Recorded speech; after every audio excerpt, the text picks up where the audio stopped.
Hello everyone, welcome back to the channel. This is Abhishek Tyagi. आज की इस वीडियो में हम लोग डिस्कस करने वाले हैं पेपर 2 साइंस के लिए कुछ इंपॉर्टेंट टॉपिक्स जो सीटेट 2020 के लिए आपको इंपॉर्टेंट रहेंगे। As per to the syllabus हम कुछ टॉपिक्स का डिस्कशन करेंगे जहां से डायरेक्टली आपको क्वेश्चंस मिलते हैं। तो आज थ्योरी पोर्शन को हम लोग डिस्कस करेंगे।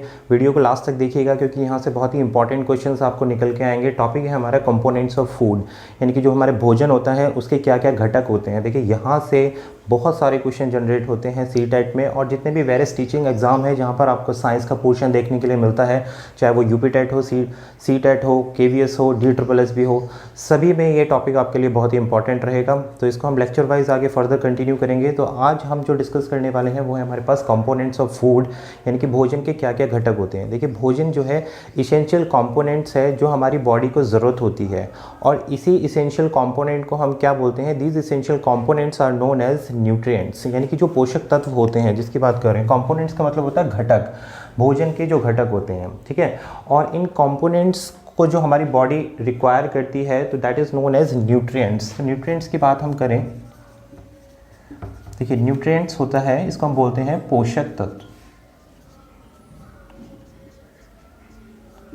इट इज नोन एज पोषक तत्व। अब ये न्यूट्रिएंट्स जो है जो फर्दर डिवाइड किए गए हैं आगे कैटेगरीज में। इन्हीं न्यूट्रिएंट्स के बारे में हमें डिस्कस करना है कि किस न्यूट्रिएंट्स का, कौन सा न्यूट्रिएंट्स हमारी बॉडी को क्या चीज़ प्रोवाइड करता है। तो सबसे पहले हमारा जो न्यूट्रिएंट्स आता है that is known as carbohydrates.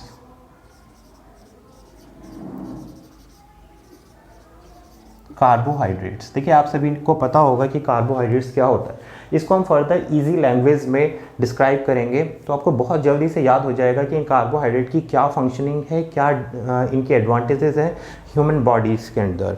Next आता है हमारे पास कार्बोहाइड्रेट्स के बाद आता है फैट्स, जिसको हम बोलते हैं वसा, राइट।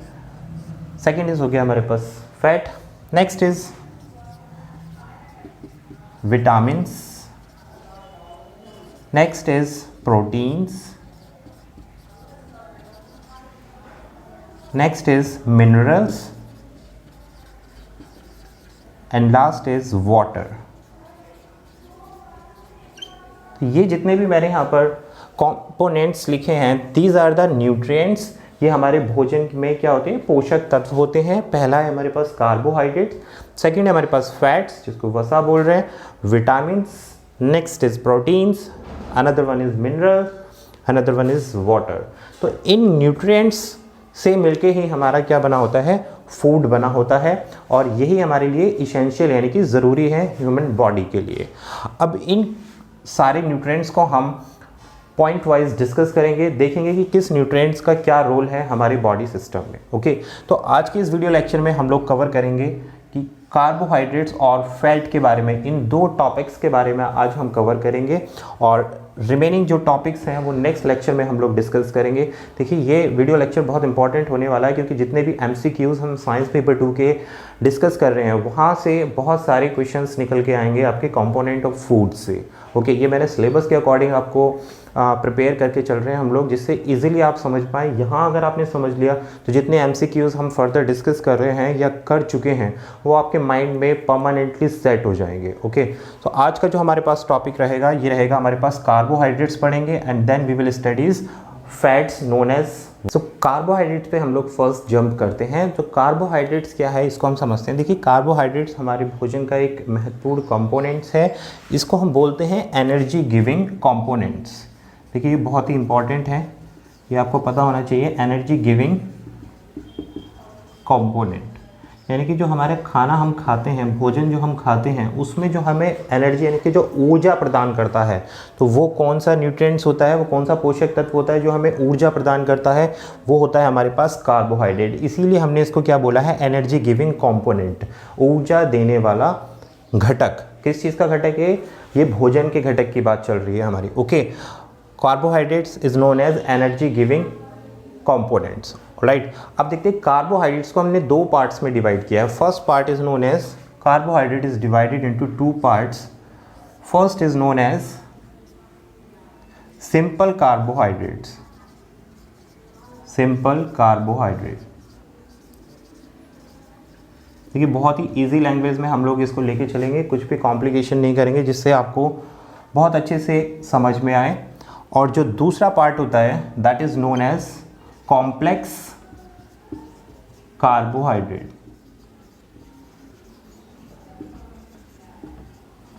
ठीक है, तो हमने क्या देखा यहाँ पर कि कार्बोहाइड्रेट्स क्या कहलाता है, एनर्जी गिविंग कंपोनेंट्स कहलाता है। And it is further divided into two parts. First part is known as simple carbohydrate and second part is known as complex carbohydrate. तो सिंपल कार्बोहाइड्रेट्स की बात हम करें जिसको हम बोलते हैं सरल, सिंपल का मतलब सरल। अब इसको कैसे डिफाइन करेंगे, कैसे हमें पता चलेगा कौन सा कार्बोहाइड्रेट सिंपल है और कौन सा कार्बोहाइड्रेट हमारा कॉम्प्लेक्स है यानी कि जटिल है। तो सिंपल कार्बोहाइड्रेट्स का मतलब होता है carbohydrate which are soluble in water. Okay, यानी कि जितने भी कार्बोहाइड्रेट्स हैं या ऐसे आपके फूड आइटम्स हैं जो इजीली डिसॉल्व हो जाएंगे पानी में, तो वो क्या कहलाएंगे, वो कहलाएंगे आपके सिंपल कार्बोहाइड्रेट। तो सिंपल कार्बोहाइड्रेट्स की जो पहचान हुई हमारी first, that is it is soluble in water, right. Second जो इसका पॉइंट निकल के आएगा दैट इज इट इज जब ये सॉल्युबल इन वाटर हैं तो ये इंस्टेंट एनर्जी प्रोवाइड करते हैं। It provide instant energy to our body. Instant energy का मतलब है कि तुरंत एकदम से फास्ट, अगर आपके बॉडी को एकदम एनर्जी की आवश्यकता है तो आप ऐसे पदार्थ लेंगे या ऐसा फूड लेंगे जो वाटर में सॉल्युबल है और वो आपकी बॉडी में जाकर आपको तुरंत एकदम से ही एनर्जी प्रोवाइड करेगा, इसीलिए इसका नाम है इंस्टेंट एनर्जी। अब ऐसे कौन से आइटम्स हो सकते हैं, तो देखिए सॉल्युबल्स आइटम में आपके पास वाटर में जैसे ग्लूकोज हुआ और लैक्टोज हुआ जिसको हम बोलते हैं मिल्क, फ्रक्टोज हुआ जिसको हम बोलते हैं शुगर। ओके, तो ये इनके जो एग्जांपल्स हैं, फॉर इनके एग्जांपल्स देख लेते हैं, like glucose, second is maltose,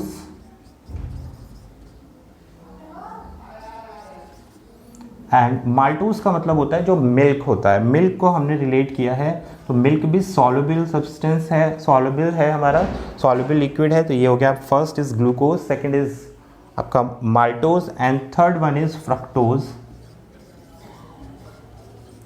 यानी कि शुगर। ओके, तो these are your soluble substance which cover under simple carbohydrates। simple carbohydrates के अंदर जो जो आपके पास आता है वो है हमारे पास ग्लूकोज, माल्टोज यानी कि मिल्क एंड फ्रक्टोज यानी कि शुगर। तो सबसे ज़्यादा जो हमारी बॉडी को आवश्यकता होती है वो होता है ग्लूकोज। ग्लूकोज की सबसे ज़्यादा बॉडी को नीड होती है हमारी। ग्लूकोज हमें इंस्टेंट एनर्जी प्रोवाइड करने का काम करता है। तो आई होप ये क्लियर हुआ होगा कि सिंपल कार्बोहाइड्रेट्स का हमारा क्या काम है। सेकंड हम डिस्कस करते हैं कॉम्प्लेक्स कार्बोहाइड्रेट्स। देखिए complex carbohydrates are those which are insoluble in water. ये क्या थे, ये सारे सब्सटेंस ऐसे थे जो वाटर में यानी कि पानी में घुलनशील हैं। और जो कॉम्प्लेक्स कार्बोहाइड्रेट हैं ये ऐसे हैं जो पानी में घुलनशील नहीं हैं। फॉर एग्जांपल जैसे स्टार्च हुई। ओके, स्टार्च का मतलब है कि जो घुलनशील नहीं है, जैसे पोटैटोज होते हैं, आलू जो होते हैं, आलू से जो हमें क्या मिलता है, हमें मिलता है स्टार्च। वीट से हमें क्या मिल रहा है, हमें मिल रहा है स्टार्च। तो ये सारे जो सब्सटेंस हैं, ये सारे जो कार्बोहाइड्रेट्स हैं, ये किसके अंदर आएंगे, कॉम्प्लेक्स, जिसको हम हिंदी में बोलते हैं जटिल कार्बोहाइड्रेट्स। कॉम्प्लेक्स कार्बोहाइड्रेट्स को अब हम देख लेते हैं। कॉम्प्लेक्स कार्बोहाइड्रेट जो होते हैं इनको जटिल कार्बोहाइड्रेट्स बोल रहे हैं। ये कहाँ मिलेंगे हमें, it is found in starch. ये स्टार्च में मौजूद होगा। और स्टार्च हमें कहाँ से मिलता है, starch is present in potatoes, like potatoes. ये कहाँ से मिलेगा, लाइक पोटैटोज। एग्जाम्पल के रूप में देख रहे हैं। एंड वीट, ये वीट में भी मौजूद होगा, मेज में भी मौजूद होगा। ओके, तो these are the forms in which starch is present, यानी कि स्टार्च। और ये कैसे हैं, ये घुलनशील नहीं है पानी में। ओके, तो ये क्या प्रोड्यूस कर रहे हैं, स्टार्च प्रोड्यूस कर रहे हैं। ऑलराइट, तो ये था हमारे न्यूट्रिएंट्स में कार्बोहाइड्रेट, जिसमें हमने सिंपल एंड कॉम्प्लेक्स कार्बोहाइड्रेट देखा। तो मेनली जो कार्बोहाइड्रेट्स हैं हमारे, जो कार्बोहाइड्रेट्स हैं वो कौन कौन सी फॉर्म्स में हम लोगों को मिल रहे हैं। पहला ये फॉर्म्स में मिल रहा है वो है हमारे पास स्टार्च की फॉर्म में, और दूसरा है हमारे पास शुगर की फॉर्म में।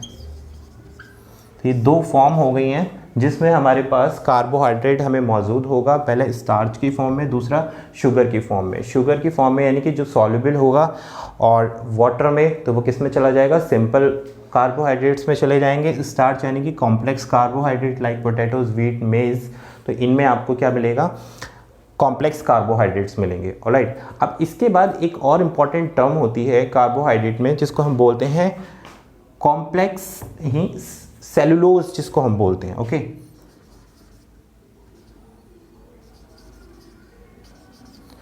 एक टर्म है हमारे पास सेलुलोज को हम डिस्कस करते हैं। तो सेलुलोज भी किसके अंडर आता है, cellulose is also known as complex carbohydrate. देखिए यहाँ से आपके पास क्वेश्चन जनरेट हो सकता है कि सेलुलोज किस प्रकार का कार्बोहाइड्रेट है, ये कॉम्प्लेक्स कार्बोहाइड्रेट की कैटेगरी में आता है। आप कॉम्प्लेक्स से आप समझ सकते हैं कि स्टार्च प्रोड्यूस होगी, लेकिन ये जो सेलुलोज है it is not digested by humans. ये ह्यूमंस के लिए नहीं है, ह्यूमन बींग्स के लिए नहीं है। क्यों? क्योंकि सेलुलोज में जो है एंजाइम्स नहीं होते, there is no enzymes, there is no enzymes in cellulose. ठीक है, सेलुलोज में कोई भी एंजाइम्स नहीं है। अब एंजाइम्स का काम करते हैं, जो एंजाइम्स होते हैं वो हमारे फूड आइटम्स को, जितने भी हम भोजन खाते हैं, वो हमारे स्टमक में जाकर उसको ब्रेक डाउन यानी कि तोड़ने का काम करते हैं। जब हमारा भोजन टूटेगा उसके बाद ही वो डाइजेस्ट होगा और वहाँ से हमें एनर्जी रिलीज़ होगी। तो जो अगर हम सेलुलोज खा रहे हैं तो वो अगर ब्रेक डाउन ही नहीं होगा तो वो डाइजेस्ट ही नहीं होगा। तो इसलिए सेलुलोज में क्या होता है, कोई भी एंजाइम्स नहीं होता। ये ब्रेक डाउन का काम कौन करता है, एंजाइम्स करते हैं। अगर ब्रेक डाउन नहीं होगा तो फूड डाइजेस्ट नहीं होगा। तो सेलुलोज में कोई भी एंजाइम्स नहीं है इसलिए, लेकिन ये कौन सी कैटेगरी में है, कॉम्प्लेक्स कार्बोहाइड्रेट की कैटेगरी में है। अब इसको कंज्यूम कौन करता है, इसको कंज्यूम करते हैं एनिमल्स। सेलुलोज को कंज्यूम करेंगे, इसको कंज्यूम करेंगे एनिमल्स लाइक काउ। जितने भी हार्बीवोरस हैं यानी कि जितने भी ग्रीन ग्रास होती हैं हमारे पास, जो भी ग्रीन ग्रास होती हैं उसमें क्या प्रेजेंट होता है, इसमें प्रेजेंट होता है सेलुलोज। तो जो भी चारा वगैरह हम एनिमल्स को देते हैं तो वो कौन डाइजेस्ट करता है, एनिमल्स डाइजेस्ट करते हैं, क्योंकि वो इस चीज़ में उनको एंजाइम्स की ज़रूरत नहीं है, वो इसको ब्रेक डाउन खुद कर लेते हैं। ह्यूमन सिस्टम में एंजाइम्स की ज़रूरत है फूड को ब्रेक डाउन करने के लिए। तो ये भी एक प्रकार का क्या निकला, आपका कॉम्प्लेक्स कार्बोहाइड्रेट निकला। तो ये थी हमारे पास कार्बोहाइड्रेट की हिस्ट्री। कार्बोहाइड्रेट्स के बारे में हमने जो डिस्कस किया ये सफिशिएंट है। आप लोगों से सीटेट में इसी पोर्शन से ही क्वेश्चन रेज किया जाएगा। नेक्स्ट कार्बोहाइड्रेट के बाद आता है हमारे पास वसा। अब इसको हम देख लेते हैं फैट्स के बारे में कि फैट क्या है और कैसे कार्बोहाइड्रेट से ये रिलेटेड है और कैसे डिस्टिंग्विश करता है। तो फैट्स के बारे में हम डिस्कस करेंगे। तो फैट्स क्या होती हैं, देखिए फैट्स जितनी भी एक्सेस अमाउंट ऑफ एनर्जी होती है जो हमें कहाँ से मिल रही है, कार्बोहाइड्रेट से मिल रही है। दोनों के दोनों एनर्जी गिविंग कंपोनेंट्स हैं। देखिए हमने भी बात करी थी कार्बोहाइड्रेट्स की, वो कैसा कंपोनेंट है, कैसा घटक है जो हमें ऊर्जा प्रदान करता है। फैट क्या है, it is also known as energy giving component. ये भी हमारा एनर्जी गिविंग कंपोनेंट है, लेकिन it is high energy giving components. Fat जो कार्बोहाइड्रेट के कंपैरिजन में जो वसा होती है उसमें ज़्यादा ऊर्जा होती है, तो इसलिए हम क्या बोल रहे हैं, हाई एनर्जी कंपोनेंट। ओके, तो जितनी भी एक्सेस फैट यानी कि जो ज़रूरत से ज़्यादा हमारे पास एनर्जी है वो किस चीज़ में स्टोर्ड हो जाती है हमारी बॉडी में, वो फैट के रूप में स्टोर्ड हो जाती है। ओके, और स्टोरेज कहाँ होती है, जो excess amount of energy, excess amount of energy is known as, और आप ऐसे बोल सकते हैं एक्सेस अमाउंट ऑफ कार्बोहाइड्रेट भी बोल सकते हैं आप, carbohydrates. Okay, excess amount of carbohydrates, तो ये क्या कहलाते हैं हमारी, it is known as fats. जो एक्सेस अमाउंट में जितने भी कार्बोहाइड्रेट्स से हमें एनर्जी रिलीज होगी वो क्या कहलाएंगे, फैट्स कहलाएंगे। And it is stored in under skin. जो हमारी त्वचा होती है ये उसके नीचे जाकर स्टोर हो जाती है, यानी कि कलेक्ट हो जाती है जितने भी एक्सेस अमाउंट ऑफ एनर्जी होती है हमारे पास। तो ये हमें क्या कहलाते हैं, ये होता है हमारे पास फैट्स। ओके, तो फैट्स में हमारे पास क्या है कि इसमें जो ऑक्सीजन की क्वांटिटी होती है, जो फैट होती है उसमें ऑक्सीजन की क्वांटिटी होती है, जो ऑक्सीजन का जो अमाउंट होता है वो कार्बोहाइड्रेट से ज़्यादा होता है। तो ये एक इम्पॉर्टेंट पॉइंट है कि ऑक्सीजन वैल्यू जो होती है, oxygen amount is more than carbohydrates. ठीक है भाई, तो अब आप इस चीज़ को ध्यान रखना, बहुत इंपॉर्टेंट पॉइंट है कि जो फैट्स होती हैं उसमें कार्बोहाइड्रेट्स की तुलना में ऑक्सीजन ज़्यादा होती है, राइट। तो अब फैट्स को हम किस तरीके से समझें जो इजी लैंग्वेज में आपको समझ में आ जाए। देखिए, ये पहले तो आपको पता होना चाहिए कि कौन से भोजन में हमें फ़ैट मिलेगी। इट इज़ अवेलेबल इन जितने भी हमारे पास फैटी ऑयल्स होते हैं या फिर जितने भी हमारे पास ऑयली फूड्स होते हैं उसमें हमें वसा मिलेगी। सिंपल है आपका, जैसे कचौरीज़ हो गई, ओके। और जितने भी हमारे ऑयल से रिलेटेड जितना भी हम फूड प्रिपेयर करते हैं उसमें हमें फ़ैट देखने के लिए मिलती है।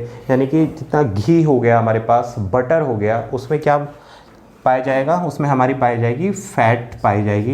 It is available in, note down कर लीजिए, available in oily foods like kachoris, okay. और आप बोलते बटर, घी, तो ये जितने भी हमारे पास फूड आइटम है इस तरीके के, उसमें क्या मिलेगी आपको, फैट मिलेगी। और फैट को किस तरीके से ब्रेक डाउन किया जाता है, देखिए फैट को हम किस तरीके से डाइजेस्ट कर सकते हैं। देखिए हमारे पास ये फैट है, फैट्स हमारी ब्रेक डाउन हो जाती है फैटी एसिड, एब्जॉर्ब्ड इन। देखिए फैटी एसिड में इसको हमने क्या किया, ब्रेक कर लिया, ब्रेक डाउन हो गया, इसका किस में आ गया, ये फैटी एसिड्स में आ गया। एंड इट इज़ एब्जॉर्ब्ड, इसको एब्जॉर्ब कर लिया गया, यानी कि अवशोषित कर लिया जाता है किसके द्वारा, जो हमारा ब्लड होता है, ये ब्लड के द्वारा एब्जॉर्ब कर लिया जाता है। और ब्लड क्या है, ब्लड हमारे डिफरेंट बॉडी पार्ट्स में सर्कुलेट किया जाता है, circulate in body parts, different body parts. ठीक है भाई, तो ये हमारा एक प्रॉपर फूड चेन होता है जो वसा के लिए हमारा इंपॉर्टेंट है। यानी कि जो हमारी फैट्स हैं वो किस तरीके से कार्य कर रही है, जो वसा है उसको पहले हम तोड़ते हैं, वो किस में कन्वर्ट हो जाता है, फैटी एसिड्स में। और ये फैटी एसिड्स फर्दर एब्जॉर्ब कर लिया जाता है किसके द्वारा, जो हमारे अंदर ब्लड होता है या हमारी कोशिकाओं में जो रक्त होता है उसके द्वारा ये एब्जॉर्ब कर लिया जाता है। तो देखिए जो फैट्स होता है उसमें ऑक्सीजन की जो क्वांटिटी होती है वो कार्बोहाइड्रेट से ज़्यादा होती है, ओके। और ब्लड में हमारे ऑक्सीजन मौजूद होता है, तो यहाँ से ब्लड जो है सर्कुलेट कर देता है, डिफरेंट बॉडी पार्ट्स में सर्कुलेट हो जाता है हमारा ब्लड। तो ये एक प्रोसेस है जिसके थ्रू हम फैट्स को एनर्जी में ब्रेक डाउन करते हैं। तो देखिए इस कहाँ पर जाके पहुँच रहा है, फैट हमारी डिफरेंट बॉडी पार्ट्स में पहुँच रहा है, जहाँ से हम डिफरेंट फंक्शनिंग करते हैं, ओके, क्रियाकलाप करते हैं। एक और नेसेसरी चीज़ कि एक दिन में एक आदमी को कम से कम 75 ग्राम फैट की आवश्यकता होती है। Person need 75 gram of fat per day. ठीक है, यानी कि ये इंपॉर्टेंट नोट है भाई कि 75 ग्राम कम से कम एक आदमी के भोजन में एक दिन के हिसाब से वसा होनी चाहिए, ओके। तो ये हो गया हमारे पास क्या, फैट्स। अब हमने फैट्स में क्या क्या पढ़ा कि भाई ये क्या है, ऑक्सीजन अमाउंट ज़्यादा होती है। दूसरा, एक्सेस अमाउंट ऑफ कार्बोहाइड्रेट्स से जो निकली हुई एनर्जी होती है वो ही एनर्जी हमारी क्या कहलाती है, फैट्स कहलाती हैं। और ये कहाँ स्टोर्ड होते हैं, it is stored under skin, यानी कि हमारी जो त्वचा होती है उसके नीचे जाकर ये कलेक्ट हो जाती है। दूसरा क्या है यहाँ पर हमारे पास कि ये कौन कौन से फूड्स में अवेलेबल होती है, इट इज़ जितने भी फूड ऑयली फूड आइटम्स होते हैं, जैसे कि कचौरीज़ हो गई, पूरीज़ हो गई, बटर हो गया और घी हो गया, तो इन सब में फैट्स की क्वांटिटी बहुत ज़्यादा होती है क्योंकि इसमें एक्सेस एनर्जी होती है as compare to the carbohydrates. दूसरा जो फैट्स होता है उसका ये प्रोसीजर होता है, इस प्रोसीजर के थ्रू हम इसको ब्रेक डाउन करते हैं। मिनिमम अमाउंट 75 ग्राम्स चाहिए। अब देखिए फर्दर हम आगे थोड़ा सा और इस चीज़ को डिस्कस कर लेते हैं कि जो फैट्स हैं वो कितने टाइप्स की होती हैं, ये भी हमारे जानना बहुत ज़रूरी है। यहाँ से भी हमारे पास अच्छा सा एक क्वेश्चन बन जाएगा। देखिए फैट्स जो हैं दो तरीके की होती हैं जिसको हम बोलते हैं, फर्स्ट टाइप होता है हमारे पास गुड फैट्स, ठीक है, अच्छी हमारे पास कुछ वसाएं होती हैं। दूसरा है हमारे पास पॉइंट बी, बैड फैट्स। अब गुड फैट्स और बैड फैट्स क्या है, देखिए भाई गुड फैट्स वो है हमारे पास जो हमें फाइट करने में डिजीज़ से यानी कि बीमारियों से लड़ने में मददगार सहायता होती है, सहायक होती हैं, तो वो हमारे पास क्या रहती हैं, गुड फैट्स। लाइक जो भी हमारे जैसे कैंसर है, तो कैंसर से फाइट करके वो जो डिजीज़ हैं जैसे कैंसर है उससे फाइट करने में हमें हेल्प करती है। And it provides us energy, हमें एनर्जी प्रोवाइड करेगी और ऐसी बीमारियों से लड़ने में सहायता देगी। तो ये कहलाती है हमारे पास गुड फैट्स। और बैड फैट्स क्या हुई? बैड फैट्स हैं हमारे पास वो कि जो वसा स्टोर्ड हो जाती है और स्टोर होने के बाद में जैसे अंडर द स्किन बहुत ज़्यादा अमाउंट में फ़ैट, आप ज़्यादा ऑयली फूड्स खा रहे हैं तो फ़ैट कलेक्ट होती जा रही है जो हमारी बॉडी से यूटिलाइज नहीं हो रही है। तो ऐसी फ़ैट्स क्या कॉज करती है? ऐसी फ़ैट्स कॉज करती है भाई जो हार्ट डिजीज़ेस होती हैं उसके लिए बहुत ही डेंजरस है, यानी कि ये स्टोर्ड हो जाती हैं, स्टोर्ड इन बॉडी, हमारी बॉडी में स्टोर हो जाएंगी and it will cause diseases like heart attack. ठीक है, तो ये हमारे पास फैट्स के बारे में था कि good fats and bad fat. देखिए एक फैट ऐसी है में जो ज़्यादा अमाउंट में एनर्जी प्रोवाइड कर रही है और वो डिजीज़ से लड़ने में हमारी हेल्प कर रही है। दूसरी फैट ऐसी है जिसको हम बोल रहे हैं बैड फैट्स, जो हमारी बॉडी में एक्सेस अमाउंट में स्टोर्ड होती जा रही है और उसकी वजह से हमें बीमारियां हो रही हैं। तो दो तरीके की फैट्स हो गई हैं। तो आज की इस वीडियो लेक्चर में हम लोगों ने स्टडी किया कार्बोहाइड्रेट्स, न्यूट्रिएंट्स के बारे में, जो कंपोनेंट फूड्स का एक पार्ट है न्यूट्रिएंट्स, पोषक तत्व, उसमें हमने डिफरेंट न्यूट्रिएंट्स देखे जिसमें आज हमने स्टडी किया carbohydrate and fats. I hope आपको ये क्लियर हुआ होगा कार्बोहाइड्रेट एंड फैट्स का पार्ट। नेक्स्ट वीडियो लेक्चर में हम लोग डिस्कस करेंगे प्रोटीन्स के बारे में और विटामिन्स के बारे में कि ये किस तरीके से हमारे बॉडी के लिए इसेंशियल हैं, ज़रूरी हैं।